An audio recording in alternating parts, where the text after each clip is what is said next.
아브라함과 그리고 요셉과 그리고 모세의 공통점이 무엇인지 아십니까? 아브라함과 요셉과 그리고 모세의 공통점이 있어요. 물론 많은 공통점이 있겠죠. 그런데 저는 그 많은 공통점들 중에서 특별히 한 사람의 중요성에 대해서 생각해 보려고 합니다. 한 사람을 통해서 그 한 사람이 헤아릴 수 없는 수많은 사람들을 살렸다라는 거예요. 창세기의 시작은 굉장히 암울해요. 하나님께서 천지를 창조하셨어요. 창조하신 직후에 사람의 타락이, 인류의 타락이 시작이 되었어요. 결국 모든 인류는 그 죄로 인하여서 영원한 심판, 죽음에 이르게 되었다라는 거예요. 그런데 하나님께서 아브라함이라는 한 사람을 부르셔서 믿음의 조상으로 세워주셨어요. 모든 인류가 아브라함이라는 그 한 사람을 통해서 죄사함의 구원을 받게 해주셨다라는 거예요. 그렇다면 아브라함이 만약에 믿음의 순종을 하지 않았다면 모든 인류가 구원을 받을 수 있었을까요? 요셉 역시 마찬가지예요. 요셉이라는 그 한 사람을 통해서 그 당시에 기근으로 멸망받아야 했던, 전멸해야 했던 세상을 구원하였어요. 그리고 이스라엘 자손을 구원하였어요. 모세 역시 마찬가지예요. 모세라는 한 사람을 하나님께서 부르셔서 이스라엘 200만이나 되는 이스라엘 백성을 구원하셨다라는 거예요. 이렇게 한 사람이 중요해요. 살아난 한 사람이 중요하다라는 거예요. 하나님은 살아난 그 한 사람을 통해서 일하신다라는 거예요. 그러니까 60억, 70억, 80억 인류가 중요한 게, 인구가 중요한 것이 아니라 살아난 한 사람이 소망이 있다라는 거예요. 하나님께는 죽어있는 수많은 인류가 중요한 것이 아니라 살아난 한 사람이 중요하고 소망이 있다라는 거예요. 그렇다면 그 살아난 한 사람은 어떤 사람인가? 어떻게 다른 사람을 또 그 사람은 살리는가? 오늘 말씀을 통해서 살펴보기를 원합니다. 이제 벌써 8번째 재앙, 메뚜기 재앙이 되었어요. 하나님께서 모세와 아론을 통해서 바로 왕에게 또다시 말씀을 하십니다. 내 백성을 보내지 않으면 이번에는 메뚜기 재앙으로 온 땅을 칠 것이라고 말씀하세요. 앞선 7번째 재앙이 우박 재앙이었어요. 우박 재앙을 통해서 모든 짐승이 죽었고, 그리고 그 초목이 식물이 죽었어요. 그런데 겨우 살아남은, 겨우 움튼 식물들을 메뚜기 떼로 다 먹어치우도록 하나님께서 하시겠다라는 거예요. 역사 이래 전무후무한 재앙이 될 것이라고 또 말씀을 하세요. 그렇다면 그 결과는 어떻게 되었을까요? 바로가 순종했을까요? 이번에도 바로는 순종하지 못했어요. 그래서 결국 여호와의 말씀대로 메뚜기 재앙이 온 땅에 임하고 말았어요. 16절에서 20절 말씀을 함께 읽도록 하겠습니다. 16절에서 20절이에요. 바로가 모세와 아론을 급히 불러 이르되 내가 너희의 하나님 여호와와 너에게 죄를 지었으니 바라건대 이번만 나의 죄를 용서하고 너의 하나님 여호와께 구하여 이 죽음만은 내게서 떠나게 하라. 그가 바로에게서 나가서 여호와께 구하매 여호와께서 돌이켜 강렬한 서풍을 불게 하사 메뚜기를 홍해에 몰아넣으시니 애굽 온 땅에 메뚜기가 하나도 남지 아니하니라. 그러나 여호와께서 바로의 마음을 완악하게 하셨으므로 이스라엘 자손을 보내지 아니하였더라. 메뚜기 재앙으로 애굽 온 땅이 황폐화되었어요. 결국 바로가 급히 모세와 아론을 불렀어요. 뭐라고 말합니까? 내가 너희의 하나님 여호와와 그리고 너희에게 죄를 지었다라고 말해요. 그러니 이번만은 나의 죄를 용서해달라. 여호와께 간구하여서 이 죽음만은 나에게서 떠나게 해달라고 간청하고 있어요. 완전히 바로가 지금 똥줄이 탄 거죠. 한마디로. 모세가 바로의 요청대로 여호와께 간구합니다. 그러자 여호와께서는 그 모세의 간구를 들으시고 곧바로 강렬한 서풍을 불어서 메뚜기 떼를 홍해에 몰사시켜요. 그런데 어떻습니까? 메뚜기 재앙을 벗어난 바로 왕을 한번 보세요. 이스라엘 자손을 보내지 않았어요. 여호와께서 바로의 마음을 완악하게 하였으므로 이스라엘 자손을 보내지 아니하였다라고 말씀하고 있어요. 결국 또다시 바로는 하나님의 말씀에 순종할 수가 없었어요. 하나님께서 바로의 마음을 완악하게 하셨기 때문이에요. 그러나 계속해서 살펴보았지만 하나님의 책임이 아니에요. 바로가 선택한 삶의 결론이라는 거예요. 이제는 내 마음인데도 내 마음대로 되지 않게 되었다라는 거예요. 수많은 불순종의 결과 내 마음이 그렇게 되었다라는 거예요. 지금까지의 재앙을 한번 순서대로 한번 볼까요? 피 재앙이 있었어요. 그리고 개구리 재앙, 이 재앙, 파리 재앙, 그리고 가축 전염병 재앙이 있었고 악성 종양의 재앙이 있었어요. 그리고 지난 재앙은 우박 재앙이었어요. 그리고 오늘 재앙은 메뚜기 재앙이었어요. 그러니까 얼마나 많이 지금 바로가 불순종했습니까? 수많은 그 불순종의 결과로 그 마음이 더욱 완악하게 되었다라는 거예요. 그렇다면 하나님께서 이처럼 계속해서 바로에게 재앙을 내리시는 이유가 무엇입니까? 물론 여호와 하나님의 이름을 드러내시기 위한 거예요. 그런데 그 이유가 우리의 구원을 위한 것이라는 거예요. 죄에서 돌이켜 살라라는 거예요. 여호와 하나님을 찾으라는 거예요. 그 말씀에, 하나님 말씀에 순종하라는 거예요. 그렇다면 나의 구속사의 관점으로 볼 때 바로 왕은 내 안에 있는 죄의 완악함이에요. 내 안에 있는 죄가 바로 왕처럼 그렇게 끈질기다라는 거예요. 내 죄의 완악함이 계속해서 재앙을 지금 몰고 오는 거예요. 만약 정말 내가 택자라면 언제까지 그 재앙이 올까요? 내 안에 있는 바로가 죽을 때까지 그 재앙은 찾아올 거예요. 하나님은 끈질기세요. 우리가 택자라면 우리의 거룩과 구원을 반드시 이루셔야 한다라는 거예요. 하나님은 내 안에 있는 죄의 완악함이 죽을 때까지 계속해서 재앙을 보내실 거예요. 우리가 택자라면. 그래서 반드시 나의 거룩과 구원을 이루셔야 한다라는 거예요. 우리가 택자라면. 요한복음 6장 63절 말씀을 읽어드릴게요. 살리는 것은 영이니 육은 무익하니라. 내가 너에게 이른 말은 영이요 생명이라. 이것이 하나님의 관점이에요. 살리는 것은 영이니 육은 무익하대요. 아무 소용이 없다라는 거예요. 쓸모가 없다라는 거예요. 살리는 것은 영이니 육은 무익하다. 이것이 하나님께서 계속해서 재앙을 보내시는 이유예요. 우리의 육체가 무너져야 영이 살기 때문이에요. 그러니까 재앙이 문제가 아닌 거예요. 내가 문제인 거예요. 내가. 특별히 내 안에 있는 바로왕, 죄로 연단된 나, 완악한 그 마음이 문제라는 거예요. 성경에서 죄를 하마르티아라고 해요.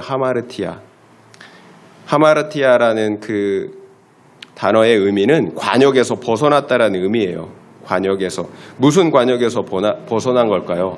말씀의 관역에서 벗어난 거예요. 죄의 본질은 하나님의 말씀의 관역에서 벗어난 상태를 말해요.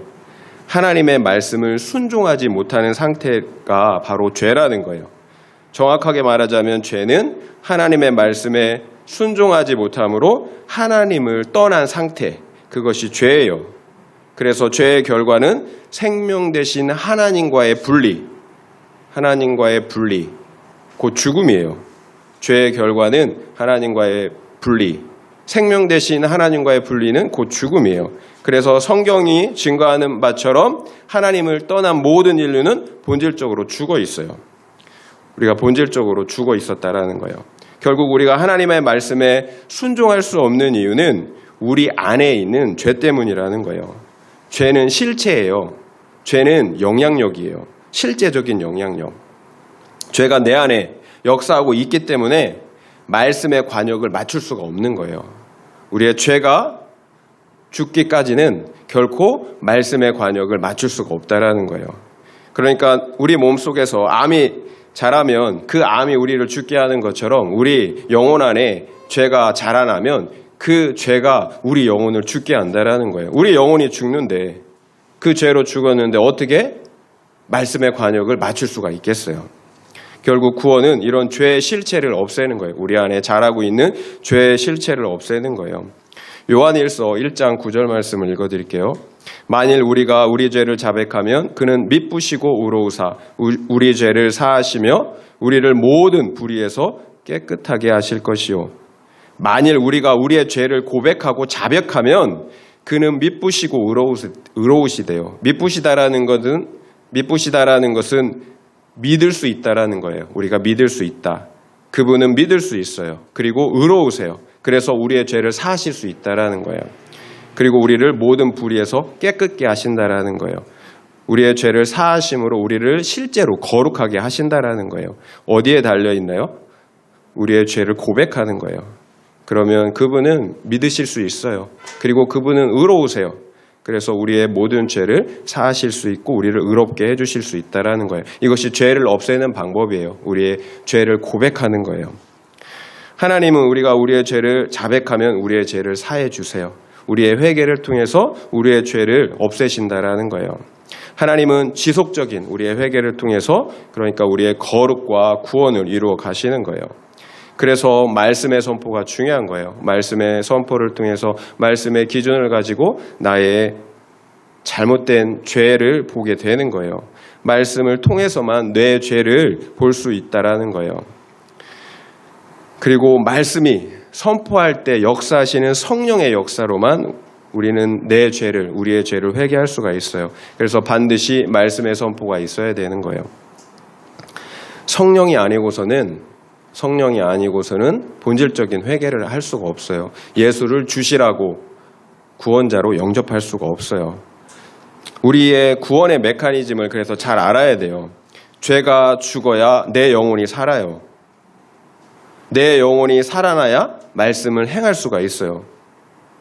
이 흐름을 잘 알아야 돼요. 죄가 죽어야 내 영혼이 살아요.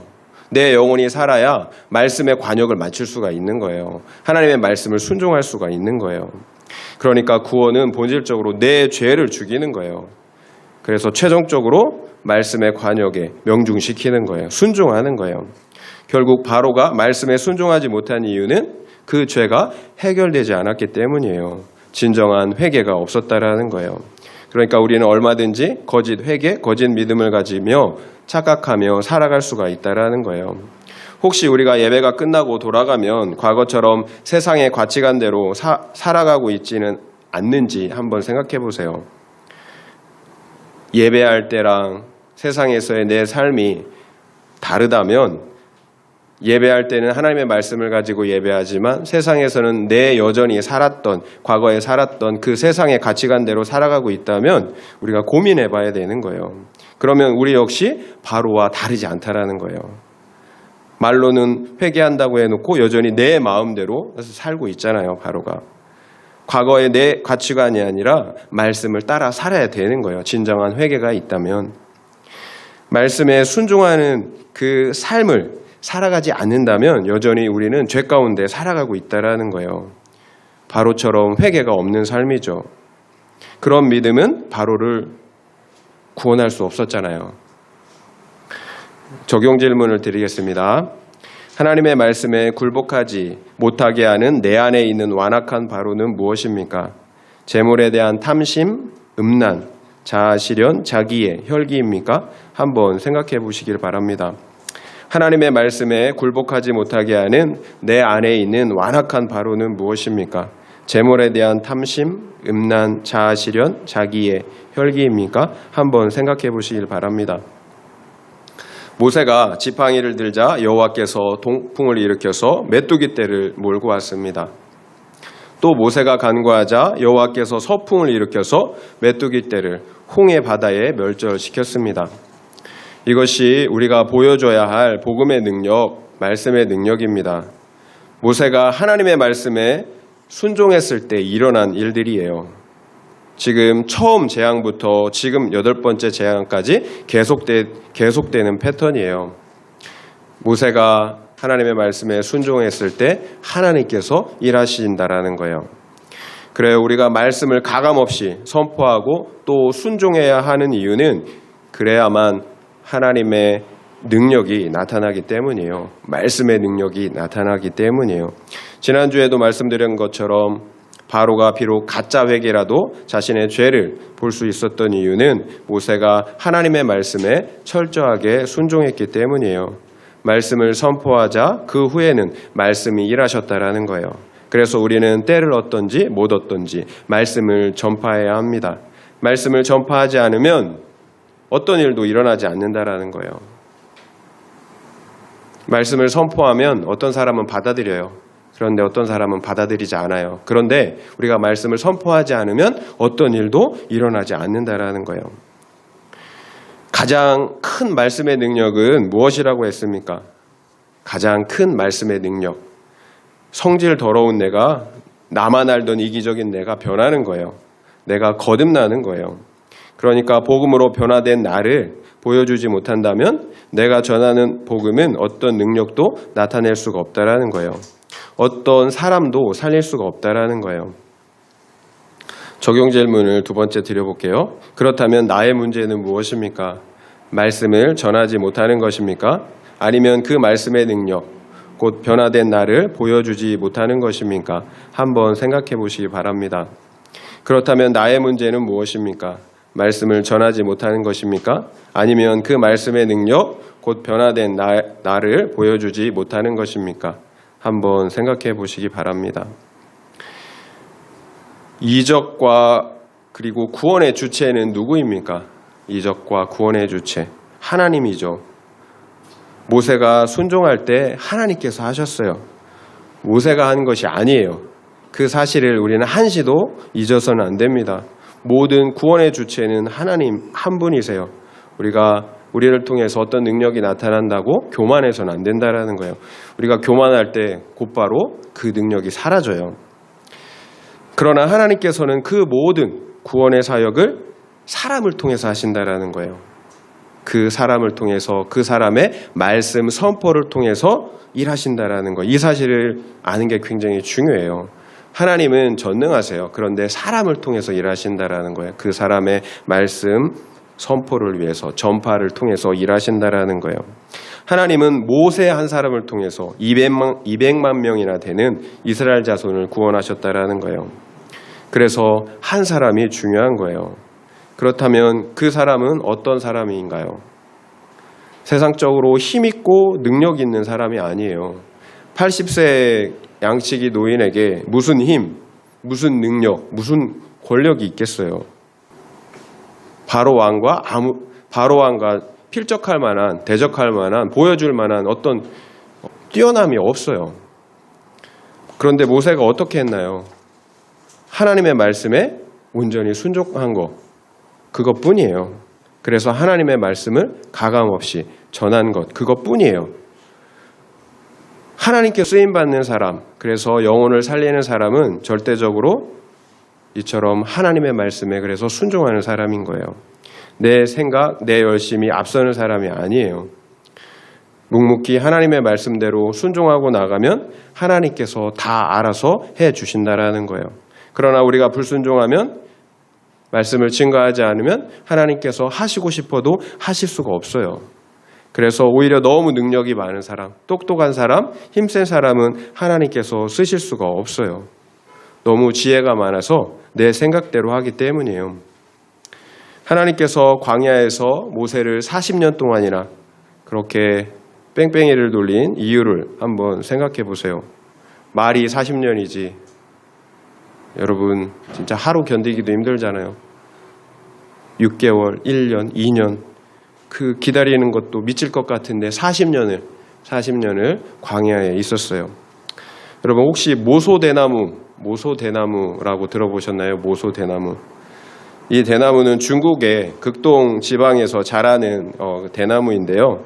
처음에 그렇게 씨를 뿌려놓으면 약 3cm면 이만하죠. 3cm의 싹이 올라온다고 해요.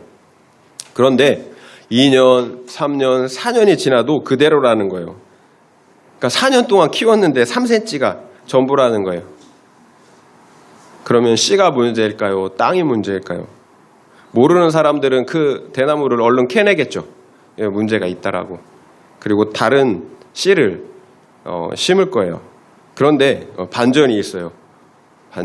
이 대나무는 5년째 되는 날부터 하루에 30cm가 자란대요. 30cm. 그래서 6주 만에 15m 이상을 자란다고 합니다. 그렇다면 4년 동안 어떤 일이 있었던 걸까요? 아무 일도 없었죠? 아니에요. 모소 대나무 그는 그 씨앗이 움트고 나서 4년 동안을 땅 속에서 뿌리를 그냥 수없이, 그러니까 수백 제곱미터의 뿌리를 뻗친대요. 그러니까 자라기 위한 준비 작업을 4년 동안 하는 거예요. 대나무는 보이지 않는 곳에서 끊임없이 성장을 위한 준비를 하고 있었던 거예요. 그러니까 우리의 구원도 마찬가지라는 거예요. 우리의 상황과 현실은, 그리고 그 사람은 변한 것 같지 않아요. 그러나 주님은 지금 보이지 않는 곳에서 일하신다라는 거예요.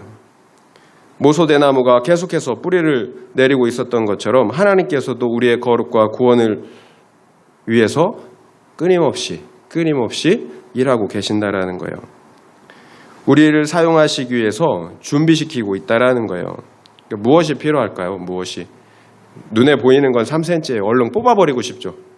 이거 잘못됐다고. 믿음이 필요한 거죠. 믿음. 40년 동안 모세가 한 것이 무엇이 있습니까? 나에게 맡겨주신 그 양치는 일을 했을 뿐이에요. 양들을 좋은 풀밭, 좋은 시냇물가로 인도하는 거예요. 또 사나운 짐승들로부터 그 양들을 보호하는 거예요. 지루하고 하찮은 일이라고 무시하면 안 돼요. 모세는 실제로 출애굽한 이스라엘 자손들을 40년 동안 광야에서 인도해야만 했어요. 동일한 40년의 광야였다라는 거예요. 광야에서 양을 치며 보냈던 그 의미 없다고 생각했던 그 시간들이 엄청난 도움이 되었다라는 거예요. 결국 나에게 허락하신 환경은 우연이 없어요. 나에게 허락하신 그 하루, 그 사람, 그 장소, 그 시간을 잘 살아야 되는 거예요. 그 시간을 통해서 모세는 구원자로 준비되었다라는 거예요. 작은 일에 충성할 때, 작은 일에 진실할 때 하나님은 우리에게 큰 일을 맡겨주세요. 무엇보다 모세는 하나님을 불신하는 자기 열심과 자기 자랑, 혈기를 완전히 빼내야 했어요. 그래서 오직 하나님만을 의지하는 겸손한 사람으로 준비됐어야 했다는 거예요. 겸손은 다른 게 아니에요. 광야의 시간들을 통해서 몰랐던 것을 제대로 아는 거예요. 겸손은 제대로 아는 거예요. 알면 겸손해져요. 하나님을 알고 나를 알면 저절로 겸손해져요. 저는 우리가 하나님께 대해서 3가지 무지, 오해가 있다라고 생각해요. 먼저 하나님은 우리가 생각하는 것 이상으로 크신 분이에요. 여러분이 생각하는 그 이상 하나님은 우리 생각하는 그 이상으로 너무나 크신 분이에요. 그것을 알아야 돼요. 또 하나님은 우리가 생각하는 그 이상으로 거룩하신 분이에요. 우리가 생각하는 그 거룩, 여러분 상상할 수 없는 그 거룩, 우리가 상상할 수 없이 크신 그 거룩을 요구하신다라는 거예요. 그분은 거룩하시다라는 거예요. 또 마지막으로 하나님은 우리가 생각하는 것 이상으로 우리를 사랑하신다라는 거예요. 우리가 생각하는 것 이상으로 하나님은 우리를 사랑하세요. 우리가 생각하는 것 이상으로 하나님은 크시고요. 또 거룩하세요. 그리고 우리가 상상하는, 생각하는 이상으로 우리를 사랑하세요. 이렇게 하나님을 알아야 합니다. 그러면 우리는 어떤 상황에서도 하나님을 믿고 신뢰할 수가 있어요. 인내할 수가 있다라는 거예요. 우리가 하나님께 대한 무지뿐만 아니라 나 자신에 대한 무지도 심각해요. 나는 내가 생각하는 것 이상으로 타락한 죄인이라는 사실이에요. 우리 스스로는 조금도 의로워질 수 없고 또 구원할 수도 없는 100% 죄인이라는 사실이에요. 우리가 그 사실을 조금이라도 어떻게 알 수 있을까요? 우리가 말씀의 관역에 명중시키지 못하잖아요. 우리가 말씀을 살아내려고 하는데 안 되잖아요. 하나님의 말씀에 거역하는 존재는 사람밖에 없어요. 그래서 하나님께 쓰임받는 사람들은 크고 작은 광야를 경험하는 거예요. 하나님과 나에 대해서 바로 알아야 하기 때문이에요. 바로 알면 저절로 겸손해져요. 하나님만 의지하게 된다라는 거예요. 계속 말씀드리지만 겸손하고 싶어서 겸손한 것이 아니에요. 하나님을 제대로 알면 겸손해질 수밖에 없어요. 그러니까 교만한 사람들은 모르는 사람들이라는 거예요. 이렇게 하나님께 쓰임받는 사람들은 말씀의 사람이자 겸손의 사람들이에요. 실상은 같은 거예요. 겸손하기 때문에 하나님의 말씀을 순종하는 거예요. 광야가 필요한 이유예요. 광야가 아니면 알 방법이 없어요. 말씀의 능력을 경험할 길이 없다라는 거예요. 적용 질문을 드리겠습니다. 나의 광야는 어디, 누구, 무엇입니까? 그 일상을 잘 살고 있습니까? 나의 광야는 어디, 누구, 무엇입니까? 그 일상을 잘 살고 있습니까? 한번 생각해 보시기 바랍니다. 제가 최근에 부흥에 관련된 책을 읽고 있습니다. 부흥에 관련된 책을 읽으니까 부흥이 사모되더라고요. 그런데 어떤 시대든지 어떤 나라든지 부흥이 있는 곳에는 공통점이 있었어요. 공통점. 바로 말씀으로 회복된 한 사람이 있었다라는 거예요. 그리고 그 회복된 한 사람을 통해서 회복된 말씀의 선포가 있었다라는 거예요. 죽어있는 명목상의 교인 10,000명, 10만 명이 중요하지 않았다라는 거예요. 살아있는 한 사람이면 충분했다라는 거예요. 종교개혁자 루터, 칼빈, 그리고 스코틀랜드의 존 낙스, 감리교회 창시자 요한 웨슬리, 2차 대각성의 주인공 무디, 그리고 한국의 초기 선교사들 모두가 그랬어요. 한 사람이 말씀으로 살아나자 엄청난 부흥이 뒤따라왔다라는 거예요. 사자의 심장으로 말씀을 선포했어요. 그러면 언제든지 죽어있던 심령, 교회, 사회, 나라가 살아났어요. 그런데 반대로 말씀이 사라지자 곧바로 부흥의 불씨는 꺼져버리고 말았어요. 개인도 교회도 나라도 마찬가지였어요. 이렇게 말씀으로 살아난 한 사람이 중요해요.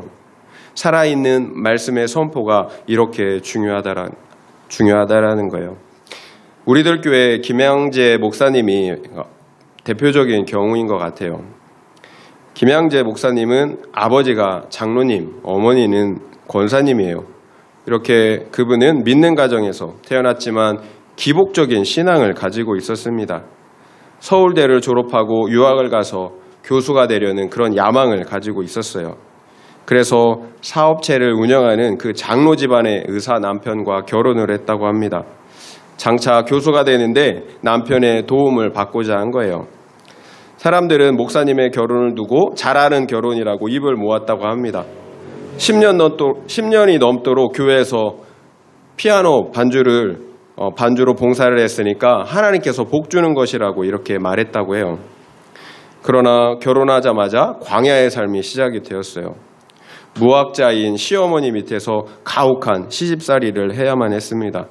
또 권위적인 남편 밑에서 숨막히는 결혼 생활을 해야만 했다고 합니다. 결혼 전에 했던 그런 말들은 이제 다 결혼을 위한 미끼였던 거죠. 일례로 공식적인 외출은 1년에 딱 하루, 공식적인 외출이 1년에 딱 하루, 친정아버지 생신에만 허락이 되었다고 합니다. 이 정도면 다른 것들은 얘기를 안 해도 다 아시겠죠. 한마디로 철창 없는 감옥살이에요. 그렇다면 이게 뭐냐고, 내가 그렇게 열심히 하나님을 섬겼는데 이것이 그 보상이냐고 원망해야 할까요? 그러나 그 광야의 시간은 하나님의 세팅이었어요. 목사님의 거룩과 구원을 이루어야 했기 때문이에요. 또한 말씀 사역을 통해서 수많은 사람들을 살리기 위해서 하나님께서 그 시간을 준비시켜 놓으신 거예요. 목사님은 어디를 돌아다니질 못하니까 심령이 또 가난하니까 매일 큐티 말씀을 이렇게 깊이 묵상할 수밖에 없었다고 합니다. 신기한 것은 상황이 좋을 때는 들리지 않던 말씀들이 들리기 시작했다라는 거예요. 이것이 광야의 유익이에요. 말씀이 들리자 내 죄가 보입니다. 내 성공, 내 야망을 위해 배우자를 선택했던 그 불신과 기복신앙을 회개할 수 있었다고 합니다. 또한 내 속에 품고 있던 미움과 위선의 죄악들을 회개할 수 있었다고 합니다. 목사님이 큐티 목회를 통해서 수많은 영혼들을 살릴 수 있었던 이유예요. 말씀이 들리면 비록 매여 있지만 죄와 사망으로부터 그 심령만큼은 참 자유를 누리게 됩니다. 천국을 살게 되는 거예요. 그러면 영혼 구원이 내 사명이 되는 거예요. 왜 그럴까요? 나는 지금 죽어도 천국에 갈 수 있는데 그 믿지 않는 가족, 남편은 지옥에 간다고 생각하니까 견딜 수가 없는 거예요. 하나님께서 십자가를 지셔야 했던 그 마음, 그 긍휼의 마음을 갖게 되기 때문이에요. 그래서 김양재 목사님은 교회에 나가지 않는 남편을 위해서 이렇게 기도했대요. 내 영혼을 거두어 가더라도 남편을 구원해달라. 내 영혼을 거두어 가더라도 내 남편을 구원해달라. 이렇게 기도했다고 합니다. 사람의 생각으로는 할 수 없는 기도죠. 내 죄를 깨닫기 전에는 갖지 못했던 마음들이에요. 내 죄를 깨닫기 전에는 내 야망, 행복이 목적이었어요. 그런데 내 죄를 깨닫게 되자 거룩과 영혼 구원이 내 삶의 목적이 되었다라는 거예요. 그래서 진짜 회심하는 것이 이렇게 중요합니다. 진짜 회심하면 사람이 변해요. 마음이 변해요. 삶의 목적이 변해요. 그래서 진짜로 내 죄를 보는 것이 이렇게 중요합니다. 한 번은 이 목사님에게 이런 일이 있었다고 합니다. 주일에 새로 산 원피스를 입고 교회를 다녀왔습니다. 돌아와 보니까 아들이 자신이 아끼는 샴푸로 머리를 감고 있는 거예요. 당시 목사님은 스트레스로 머리카락이 심하게 빠져서 대학병원에서 치료용 샴푸를 처방받아서 사용하던 중이었다고 합니다. 그래서 목사님은 몇 번을 이렇게 타일렀던 터라 아들에게 이렇게 뭐라고 했나 봐요. 한 번 나가기도 힘든데 왜 자꾸 샴푸를 쓰냐고 야단을 치고 이렇게 실랑이를 했었나 봐요. 그때 거실에서 술을 마시던 남편이 욕실로 오더니 버럭 소리를 질렀다고 합니다. 당신 어디서 큰 소리야? 어미가 돼서 아들 샴푸 좀 쓰는 게 그렇게 아까워? 목사님이 그 상황을 설명해도 소용이 없었대요. 오히려 그 말에 더 화가 나서 갑자기 목사님의 머리에 그 샴푸를 확 부어버렸다라는 거예요. 그 비싼 샴푸는 순식간에 머리를 타고 새 원피스를 적시고 바닥에까지 쭉 흘러내렸대요. 너무 황당해 말이 나오지 않았대요. 그런데 며칠 전에 묵상한 말씀이 생각이 났다고 합니다. 에스겔 말씀인데요. 내가 내 혀를 내 입천정에 붙게 하여 내가 말 못하는 자가 되어 그들을 꾸짖는 자가 되게 못하게 하리니. 아, 그래 벙어리가 되라고 하셨지. 책망자가 되지 말아야지. 이렇게 생각을 하니까 목사님은 입을 닫고 엉망이 된 바닥을 닦았다고 합니다. 아무리 닦아도 거품이 계속 일어나서 걸레질을 수십 번도 더 해야 했다고 합니다. 왜 이 일이 일어났는지를 계속 묵상함으로 겨우 마음을 진정시킬 수 있었다고 합니다. 쉽지는 않죠. 그럼에도 이것이 진정한 말씀의 능력이 아닐까요? 목사님이 어떻게 참을 수 있었을까요? 자기 열심으로, 자기 의로 참았을까요? 말씀이 있었기 때문이에요. 그 안에 성령 하나님의 통치하심이 있었기 때문입니다. 이것이 말씀의 능력이에요. 내 힘으로, 내 열심으로 참는 게 아니에요. 그러면 죽어요. 말씀의 통치, 성령의 통치를 받는 것이 온유이고 겸손이에요. 진정한 온유와 겸손은 내가 내 성품으로 참는 게 아니에요. 말씀의 능력으로 성령의 통치로 참는 거예요. 그렇다면 남편의 영혼 구원은 어떻게 되었을까요? 놀라지 마세요. 그 돈 잘 벌던 의사 남편이 하루아침에 간이 파열되는 사고로 죽음을 당하게 되었어요. 그러나 그 남편은 그 죽음의 순간 회개하고 구원을 받았습니다. 목사님의 기도가 응답이 된 거예요. 여러분은 이런 기도 응답을 바라시나요? 여러분은 이런 기도 응답을 바라시나요? 굉장한 믿음이 필요하겠죠. 이렇게 그 목사님은 졸지에 40대 초, 30대 후반 그 정도 나이에 청산 과부가 되었어요. 우리는 하나님의 뜻을 다 알 수가 없어요. 그러나 우리가 다 아는 것처럼 그 후에 목사님은 큐티 목회를 통해서 수많은 영혼들과 교회를 살리고 있다는 거예요. 우리가 하나님의 뜻을 다 알지 못해요. 하지만 하나님은 선하시다라는 거예요. 무엇을 알 수 있었습니까? 먼저는 내가 살아야 돼요. 말씀으로 내 죄를 먼저 처리해야 되는 거예요. 그래야 우리는 다른 영혼을 살리는 사명을 감당할 수가 있어요. 그래서 하나님께서 우리를 광야로 내보내시는 거예요. 말씀을 마무리하겠습니다. 모세는 철저하게 하나님의 말씀에 순종하였습니다. 그래서 하나님의 말씀을 가감없이 바로에게 선포하였습니다. 그러자 말씀의 능력이 나타났습니다. 이적과 기적이 나타났습니다. 또 바로 왕은 자기 죄를 보고 인정하게 되었습니다. 우리들 역시 선포된 말씀을 통해서 우리 안에 있는 완악한 바로라는 죄를 볼 수가 있었습니다. 이 모든 것이 모세가 말씀을 선포했기 때문이에요. 그렇습니다. 하나님은 살아난 한 사람, 그 모세 한 사람을 통해서 마침내는 200만 명이나 되는 이스라엘 자손을 구원하셨습니다. 그렇다면 그 한 사람은 구체적으로 어떤 사람이었습니까? 말씀의 사람, 하나님만 의지하는 겸손의 사람이었어요. 말씀의 사람, 겸손의 사람. 내가 먼저 말씀의 능력을 경험해야 합니다. 내 안에 생명이 없는데 무슨 수로 생명을 전할 수가 있겠습니까? 내가 먼저 살아나야 합니다. 내가 먼저 생명으로 충만해야 합니다. 말씀의 능력을 경험하고 그러므로 그 말씀의 능력을 확신해야 합니다. 그래야 때를 얻든지 못 얻든지 우리는 말씀을 전파할 수가 있어요. 하나님께서 여러분을 어떻게 구원하셨습니까? 하나님의 정말 말도 안 되는 그 사랑, 십자가의 사랑으로 자기 아들을 십자가에 죽이시는 데까지 우리를 사랑하심으로 죄에서 사망에서 우리를 구원해 주셨어요.